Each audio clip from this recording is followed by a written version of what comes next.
آئیے بڑھتے ہیں دوسرے رکوع کے مشقی سوالات میں پہلے سوال کی طرف۔ سوال نمبر 1 کچھ یوں ہے، اس سبق میں غزوہ بدر کے حوالے سے اللہ تعالیٰ کے کن انعامات کا ذکر ہے؟ جواب کی ہیڈنگ دے دیجئے۔ مطلوب آپ سے ہے غزوہ بدر میں اللہ تعالیٰ کے انعامات۔ سبق کا مطالعہ کرتے ہوئے، آیات کی تشریح کرتے ہوئے ہم نے انعامات کا ذکر کیا تھا کہ اللہ تعالیٰ نے غزوہ بدر کے موقع پر مسلمانوں پر کس طرح کے انعامات کیے تھے۔ تو اس میں پہلا انعام تھا نیند، دوسرا انعام تھا بارش، اور تیسرا تھا کہ شیطان کی نجاست کو دور کرنا۔ آپ کے سامنے ان نکات کو میں تحریر کر دیتی ہوں، تفصیلی جواب آپ ویڈیو لیکچر میں سن سکتے ہیں۔ پہلا نکتہ ہے نیند، دوسرا انعام ہے بارش، تیسرا انعام ہے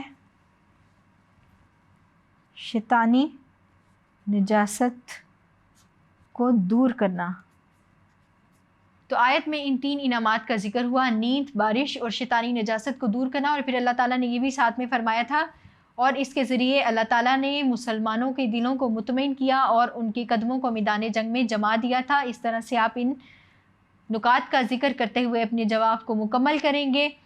اس کے ساتھ پہلا سوال مکمل ہوا، بڑھتے ہیں دوسرے سوال کی طرف۔